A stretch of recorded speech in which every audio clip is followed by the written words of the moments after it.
Good evening student. Today will live now.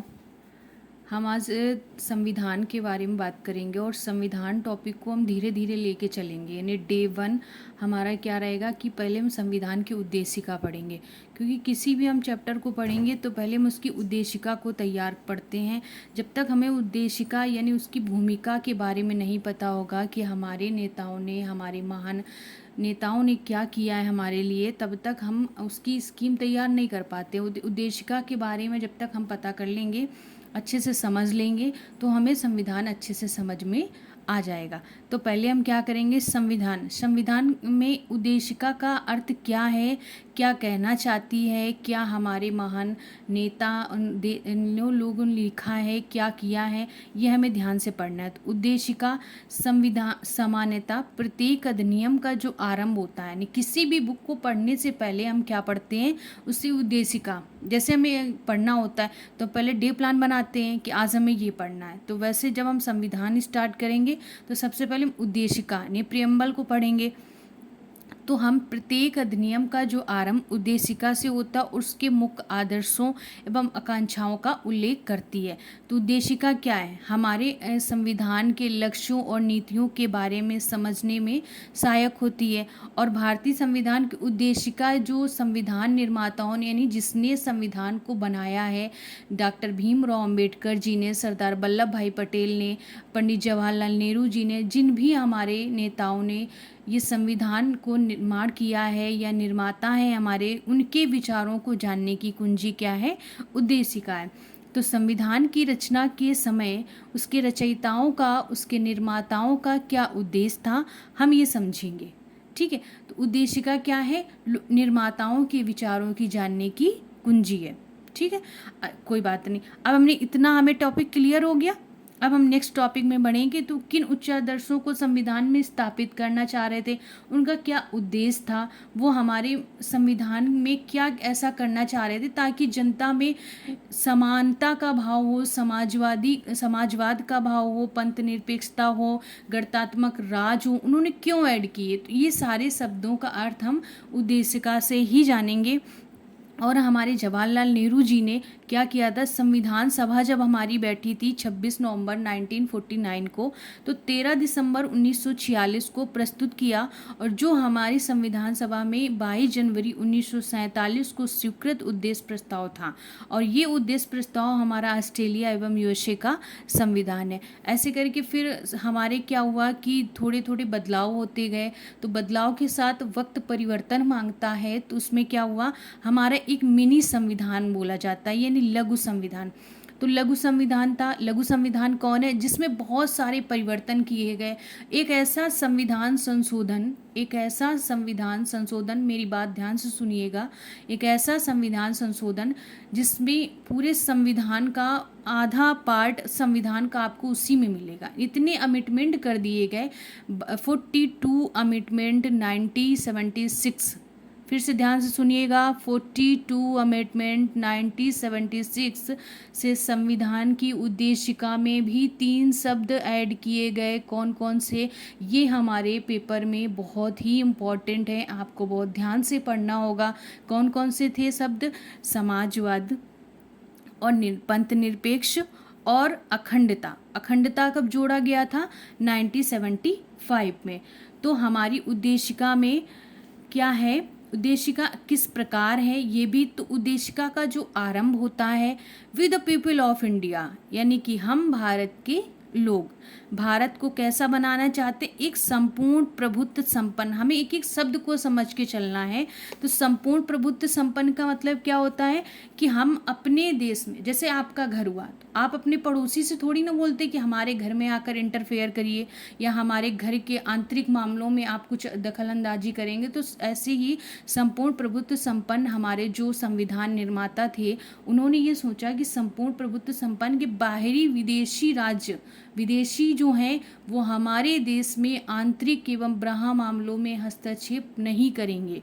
ठीक है, फिर आपका पंथ निरपेक्ष आया। तो पंथ निरपेक्ष का यहाँ पर जैसे हिंदू, मुस्लिम, सिख, ईसाई, जितने भी धर्म हैं, हमारे लिए सारे समान हैं। और फिर गणराज्य का मतलब होता है कोई वंशानुगत शासन नहीं है। जैसे कि पहले क्या होता था, राजा महाराजा जब हमारे हुआ करते थे तो पिता बना, पिता के बाद उसका पुत्र, भले ही वो लायक ना हो लेकिन उसको बना दिया जाता था। लेकिन अब ऐसा नहीं है। हमारे संविधान निर्माताओं ने उद्देशिका में सबसे पहले यही बताया कि गणराज्य का मतलब है कोई वंशानुगत शासन नहीं है। यदि आपके अंदर ज्ञान की कमी है तो आप नहीं कर सकते हैं। हमारे प्रधानमंत्री वही बनेगा, राष्ट्रपति वही बनेगा जो उस पद के काबिल होगा। ठीक है। और फिर हमें कुछ उन नागरिकों को कुछ क्या दिया गया, न्याय दिए गए कि सामाजिक न्याय, आर्थिक और राजनीतिक, यानी 3 प्रकार के न्याय दिए गए। 5 प्रकार की स्वतंत्रता दी गई। ये आपको छोटे छोटे टॉपिक लिखते चलना है, यही हमारे एग्जाम में काम आएंगे और आप इनको लिखते चलिएगा ध्यान से। सामाजिक, आर्थिक और राजनीतिक न्याय, विचार, अव्यक्त विश्वास, धर्म और उपासना की स्वतंत्रता, फिर प्रतिष्ठा और अवसर की क्षमता प्राप्त कराने के लिए उन सब में व्यक्ति की गरिमा और राष्ट्र की एकता और अखंडता सुनिश्चित करने वाली बंधुता बढ़ाने के लिए हमने इसको कब अपनाया, 26 नवंबर 1949 को। क्या समय था, मिति मार्ग सिक्स शुक्ल सप्तमी थी, संवत 2000 विक्रमी थी। हमने इसको एडॉप्ट कर लिया, यानी अधिनियमन कर लिया, अंगीकृत किया, आत्मर्पित किया। इस तरह के हमारा संविधान बनकर, उद्देशिका बनकर रेडी हो गई। अब हमारे कुछ शब्द जैसे हैं कि हम भारत के लोग। उद्देशिका का आरंभ कहाँ से होता है, हम भारत के लोग, we the people of India. तो इसका तात्पर्य क्या हो गया कि संविधान का जो मूल स्रोत है, हमें ध्यान से समझना है कि संविधान का जो मूल स्रोत है वो भारत की जनता है। वही समस्त नागरिकों का क्या है, केंद्र बिंदु है। तो प्रस्तावना में जो हम भारत के लोग हैं, भारत की जनता है और वही समस्त शक्तियों का केंद्र बिंदु भी है और संप्रभुता जनता में निहित है। ये शब्द हमारे कहाँ से, प्रयुक्त शब्द संयुक्त राष्ट्र चार्टर अधिनियम जो था उसी से लिए गए थे। फिर संपूर्ण प्रभुत्व संपन्न का मतलब मैंने आपको अच्छे से समझा दिया है। ठीक है। समाजवादी कब ऐड किया गया, समाजवाद शब्द कब ऐड किया गया, पंथ निरपेक्ष का मतलब क्या होता है, ये छोटे छोटे की पॉइंट आपको अपने उसमें कॉपी में लिखते चलना है। और कब ऐड किया गया, क्यों ऐड किया गया, और इसके गणतात्मक राज क्यों कहते हैं, ये सारे आपको ऐड करते चलने हैं अपनी कॉपी में, ताकि आप बाद में जब दोबारा पढ़ें तो आपको रिकवर हो जाए अच्छे से। ठीक है। फिर इसके बाद है आपको ये भी ध्यान रखना है कि कौन कौन से शब्द जोड़े गए और कौन सा अमेंडमेंट किया गया था। 42 अमेंडमेंट किया गया था और कब किया गया था, 1976 में। आप ये समझिए कि जब भी उद्देशिका पढ़ेंगे तो हम इन अक्षरों के बारे में, इन शब्दों के बारे में बहुत अच्छे से पढ़ेंगे। हमें उद्देशिका को अच्छे से याद करना है। जैसे हम भारत के लोग भारत को एक संपूर्ण प्रभुत्व संपन्न समाजवादी पंथ निरपेक्ष लोकतंत्रात्मक गणराज्य बनाने के लिए 3 प्रकार के न्याय, सामाजिक न्याय, आर्थिक न्याय और राजनीतिक न्याय, फिर विचार, अव्यक्त विश्वास, धर्म की स्वतंत्रता करेंगे, यानी 5 प्रकार की स्वतंत्रता है। अभी जब फंडामेंटल राइट्स पढ़ेंगे, आर्टिकल 19 पढ़ेंगे, उसमें भी हम पढ़ेंगे कि कितने प्रकार की स्वतंत्रता हमारे देश में हमारे संविधान निर्माताओं ने हमको दी है। ठीक है। प्रतिष्ठा और अवसर की समता, यानी किसी के साथ कोई भेदभाव नहीं किया जाएगा। आर्टिकल 15 याद करिए, आर्टिकल 15 क्या कहता है, किसी के साथ कोई भेदभाव नहीं किया जाएगा। 16 क्या कहता है, इन 2 आर्टिकल हमारे यही है कि प्रतिष्ठा और अवसर की समता, किसी भी प्रकार का कोई भेदभाव नहीं किया जाएगा। व्यक्ति गरिमा से राष्ट्र की एकता और अखंडता सुनिश्चित करने वाली बंधुता बढ़ाने के लिए हम दृढ़ संकल्पित होकर अपनी इस संविधान सभा में हमने 26 नवंबर 1949, बेटा इस बात को ध्यान रखिएगा कि 26 नवंबर 1949 को मिति मार्ग शुक्ल सप्तमी जो आता है 6000 विक्रमी है को एदत द्वारा इस संविधान को हमने अंगीकृत किया, अधिनियमित किया, आत्मर्पित करते हैं। हम ये सोचते हैं कि आपको बेटा इतनी बात बहुत अच्छे से समझ में आ गई होगी। फिर जब हमारी उद्देशिका बन के तैयार हो गई, जैसे कोई जब भी हम कोई किताब लिखते हैं या कुछ भी पढ़ते हैं तो पहले उसकी भूमिका तैयार करते हैं। तो हमारे संविधान निर्माताओं ने क्या किया, पहले भूमिका को तैयार कर लिया, उद्देशिका को तैयार कर लिया। जब उद्देशिका तैयार हो गई तो बहुत सारे वाद आ जाते हैं।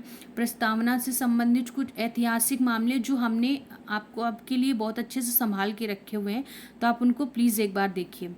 एक वाद आता है 1957 में। तो पॉइंट आता है, क्या उद्देशिका संविधान का अंग है?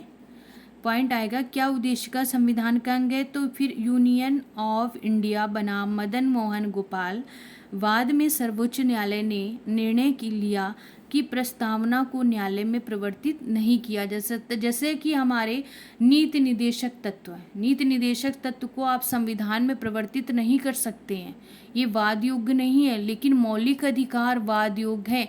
आप अपने हक की आवाज़ के लिए सुप्रीम कोर्ट जा सकते हैं, वहाँ पर आपकी बात को सुना जाएगा। लेकिन नीति निदेशक तत्व राज्य का अधिकार है, इसलिए वो वाद योग्य नहीं है। ठीक है, कोई बात नहीं। फिर 1960 में एक केस आता है, एक वाद आता है वेरुवाड़ी बनाम संघवाद में। सर्वोच्च न्यायालय ने उद्देशिका को संविधान की कुंजी तो कहा, लेकिन संविधान निर्माण का अंग भाग नहीं माना। सबसे इम्पॉर्टेंट जो केस आता है 1973, याद करिए आप लोगों ने भी थोड़ी सी उद्देशिका के बारे में पढ़ा होगा। तो 1973 केशवानंद भारती बनाम केरल राज्य, ध्यान करिएगा, इसे संविधान का अंग मान लिया गया, यानी उद्देशिका को क्या मान लिया गया, संविधान का अंग।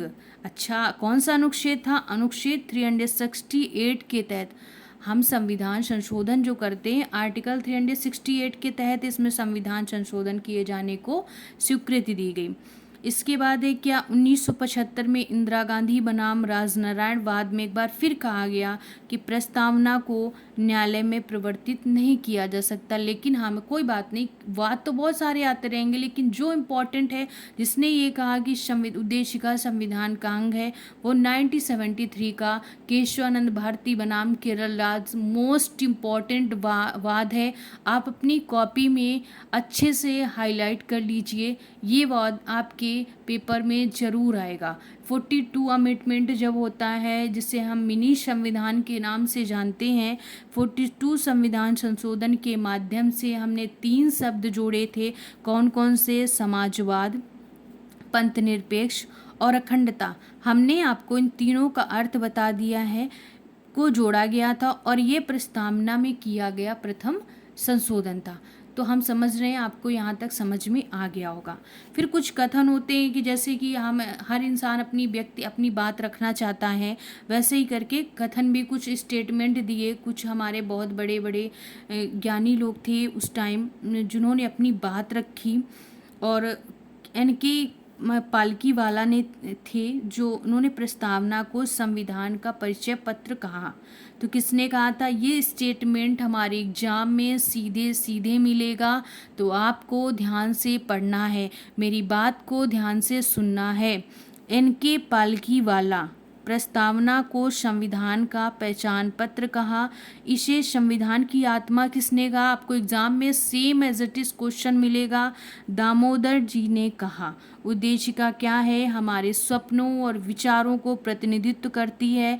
ये हमारे दीर्घकालिक सपनों का विचार है। ये अल्लादी कृष्णा स्वामी अय्यर, याद करिए इस क्वेश्चन को। अल्लादी कृष्णा स्वामी अय्यर, रिलेट करना सीखिए। कहाँ ये क्वेश्चन है, रिलेट कर पाएंगे तभी आपको आएगा। यदि आप क्वेश्चन को रिलेट नहीं कर पाएंगे तो आपको नहीं आएगा। प्रस्तावना हमारे संप्रभु लोकतांत्रिक गणराज्य की जन्म कुंडली है। मोस्ट इम्पॉर्टेंट, आप लिख लीजिए, ये क्वेश्चन जरूर से जरूर आएगा। मोस्ट इम्पॉर्टेंट क्वेश्चन है, आप मेरी बात को ध्यान से सुनिएगा।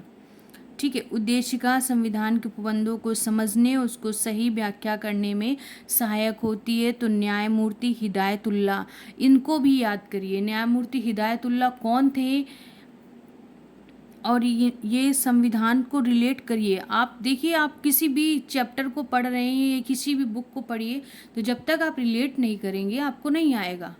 हमने आज संविधान में सबसे पहले उद्देशिका के बारे में पढ़ा, और उद्देशिका में हमने क्या क्या पढ़ा, हमने प्रस्तावना में, प्रेम्बल में हमारे क्या क्या था, कौन से शब्द जोड़े गए थे, क्या उद्देशिका का आरंभ कहाँ से हुआ था, we the people of India से हुआ था। उद्देशिका आधारशिला है, संविधान उस पर खड़ी अट्टालिका होती है। तो उद्देशिका में जो शब्दों का अर्थ है वो हमको ध्यान से समझना होता है। संपूर्ण प्रभुत्व संपन्न भी हो गया। आज हम सिर्फ उद्देशिका के बारे में ही पढ़ेंगे, फिर कल नेक्स्ट हम उसके बारे में उसके एमसीक्यू करेंगे। यदि एमसीक्यू नहीं करेंगे तो आप जो चैप्टर बताएंगे हम वो अच्छे से आपको पढ़ा देंगे। विद डिफाइन जो भी आपको प्रॉब्लम आ रही होगी हम पूरी तरीके से आपको बताएंगे। आपको बिल्कुल परेशान होने की ज़रूरत नहीं है। आप उद्देशिका कंप्लीट होती है हमारी, फिर हम कल आपको सूचियाँ पढ़ा देंगे। सूची जो होती है सूची पढ़ाएंगे अच्छे से, और फिर अन्य फैक्ट जो आएंगे उनको भी पढ़ा देंगे। तो सारा आपका ऐसे फिनिश होता चलेगा। ठीक है, तो आप लोगों को परेशान होने की ज़रूरत नहीं है। अब जैसे कुछ क्वेश्चन बनेंगे जो मैंने पढ़ाया आपको बेटा, उसमें कुछ क्वेश्चन बनेंगे कि विश्व का प्रथम पंथ निरपेक्ष राष्ट्र कौन सा था, तो ये भी आपको बताना है कौन सा था, संयुक्त राज्य अमेरिका। ठीक है, अब ये बताइए जैसे हम आपसे क्वेश्चन पूछें तो प्रस्तावना में समाजवादी शब्द कब ऐड किया गया, आपको अच्छे से याद हो गया। 42 अमेंडमेंट 1976 हमने आपको भी बताया है ना कि 42 अमेंडमेंट 1976 से समाजवादी शब्द जोड़ा गया, पंथ निरपेक्ष शब्द जोड़ा गया। और भारत कब तक एक संपूर्ण प्रभुत्व संपन्न लोकतंत्र में गणराज्य बना, कब भारत बना, तो 26 जनवरी 1950 को बना। अच्छा, गणतंत्र का अर्थ हमने आपको बताया था। गणतंत्र का अर्थ क्या होता है कि कोई भी वंशानुगत नहीं है, कि जैसे राजा महाराजा हुआ करते थे कि वो राजा बने, फिर उनका बेटा बना, फिर उनके और जो भी फैमिली में आते जा रहे थे सब बनते जा रहे थे, लेकिन ऐसा नहीं है। यहाँ वंशानुगत नहीं है, यहाँ राजा वही बनेगा जो उस लायक होगा और जिसको जनता चाहेगी। ठीक है, अंगीकृत एक क्वेश्चन आता है, फिर अंगीकृत कब किया गया था, और एक क्वेश्चन आता है कि कब अपनाया गया था, कब गणराज्य बना था। तो अंगीकृत जब भी आएगा क्वेश्चन में तो ये आता है 26 नवंबर 1949 को। डिफरेंट आप ध्यान से समझिए। और भारतीय संविधान किसके द्वारा अंकित किया गया, तो हम भारत के लोग यानी कि भारत की जनता, भारतीय जनता द्वारा यानी संविधान सभा के माध्यम से किया गया था। और 3 प्रकार के न्याय हमने आपको बताए थे, कौन कौन से, सामाजिक न्याय, आर्थिक न्याय और राजनीतिक न्याय। और 5 प्रकार की स्वतंत्रता बताई थी। ये आपको छोटे छोटे एमसीक्यू अपनी कॉपी में लिखते जाने ताकि एग्जाम में अच्छे से रिवीजन होता जाए। तो कौन कौन से, विचार, व्यक्ति, विश्वास, धर्म और उपासना की स्वतंत्रता। और एक वाद बताया था कि किसमें प्रस्तावना को संविधान का अंग नहीं माना है, तो आधारभूत ढांचा घोषित किया गया है एसआर बोम्मई बनाम भारत संघ के वाद में। और एक आपका वेरुवाड़ी बनाम भारत संघ है, इसमें क्या था, संविधान को, उद्देशिका को अंग नहीं माना, लेकिन माना किसमें है, रिलेट करिए फिर से, माना किसमें है, 1973 केशवानंद भारती बनाम केरल राज्य में माना गया है। तो 1973 केशवानंद भारती बनाम केरल राज्य में इसे संविधान का अंग माना गया और आर्टिकल 368 के तहत इसमें संशोधन किए जाने को स्वीकृति दी गई थी। फिर हमने पंथ निरपेक्ष के बारे में बताया कि राज तटस्थ है, किसी भी धर्म को मान्यता नहीं दी गई है, किसी विशेष कोई हमारा धर्म नहीं है, और बल्कि सभी धर्मों में समानता है। गणराज्य 3 प्रकार की न्याय है, कौन कौन से, सामाजिक, आर्थिक और राजनीतिक। अच्छा, ये बताइए फिर क्वेश्चन एक आता है कि कितने प्रकार की स्वतंत्रताएं हैं, 5 प्रकार की। कौन सी, विचार, अव्यक्त, विश्वास, धर्म और उपासना की स्वतंत्रता। इस तरीके से आप रिलेट करके चलेंगे तो आपको सब कुछ अच्छे से समझ में आएगा और उद्देशिका में इससे ज़्यादा क्वेश्चन नहीं आएंगे। आप ध्यान से मेरी बात को सुनिए, उसको कॉपी में नोट करिए और रिलेट करिए। किसी भी सब्जेक्ट को पढ़िए, अच्छे से रिलेट करते चलिए, आपको अच्छे से समझ में आ जाएगा।